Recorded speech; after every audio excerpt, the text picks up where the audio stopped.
and some things that should not have been forgotten were lost. Hello everyone and welcome to the Quenta Accords. In this channel, you'll find that Tolkien's universe isn't so much fantasy as it is history. History became legend. Legend became myth. Tolkien has been labeled the father of fantasy, and this is what he had to say. Fantasy is a natural human activity. It certainly does not destroy or even insult reason, and it does not either blunt the appetite for nor obscure the perception of scientific verity. On the contrary, the keener and the clearer is the reason, the better fantasy will it make. If men were ever in a state in which they did not want to know or could not perceive truth, facts, or evidence, then fantasy would languish until they were cured. If they ever get into that state, it would not seem at all impossible. Fantasy will perish and become morbid delusion. For creative fantasy is founded upon the hard recognition that things are so in the world as it appears under the sun, on a recognition of fact, but not a slavery to it. So upon logic was founded the nonsense that displays itself in the tales and rhymes of Lewis Carroll. If men really could not distinguish between frogs and men, fairy stories about frog kings would not have arisen. Given all the education and knowledge Tolkien had acquired in his years, he decided to create a fantasy world. Through his fantasy, he would not be a slave to the hard facts provided by the many mythologies and religions found throughout the world. He would create a world based off these mythologies, therefore allowing readers from any part of the world a point of view to which no truth is judged. It's the reader's choice to believe or not believe. Much can be said about our beliefs in God, or in Tolkien's case, Iluvatar.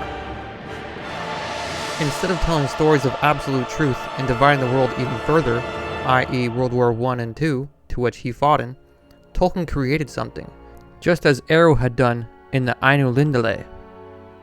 It's because of this avid creation, we are allowed the freedom to live, the freedom to escape the darkness that resides in ego and self-importance. Now that we've established Tolkien's view on fantasy, I'd like to address his inspirations. For example, he applies many inspirations of England to the Shire. However, this doesn't make the Shire represent England in theory.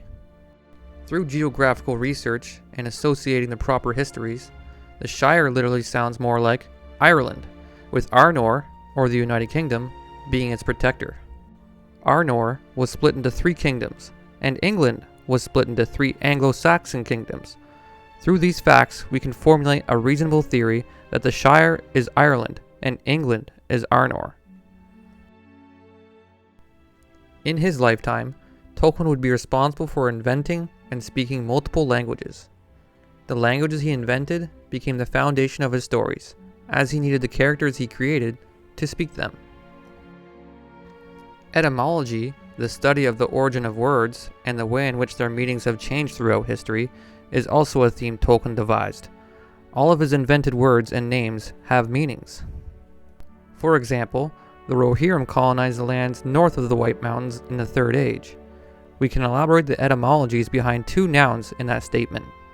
Rohirrim is translated from Sindarin as the horse lord host, while similarly the Goths colonized Europe in classical antiquity. A poetic meaning to the word Goth, or Guta in Old Norse, is in fact horsemen. They migrated north and eventually south of the Alps.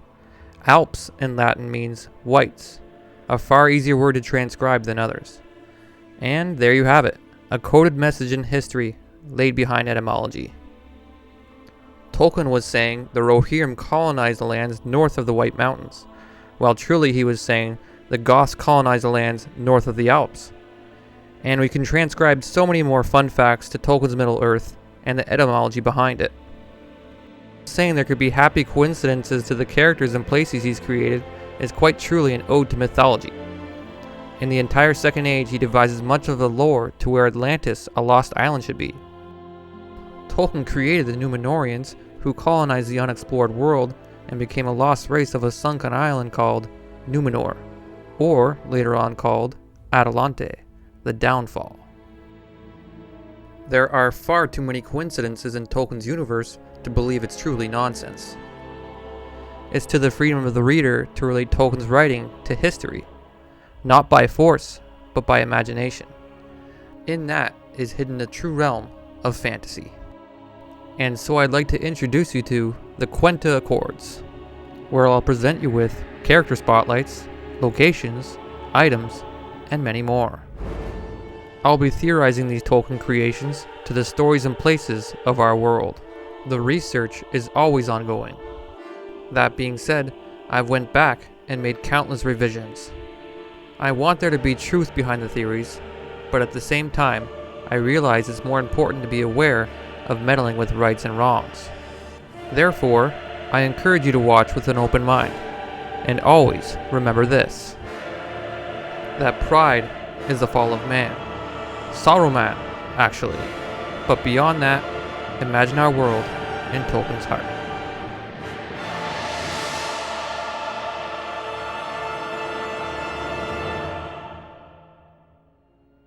Walk amongst the trees with me at the gardens of Lorien, and imagine a world where all the mythologies of Earth are connected to each other in one way or another.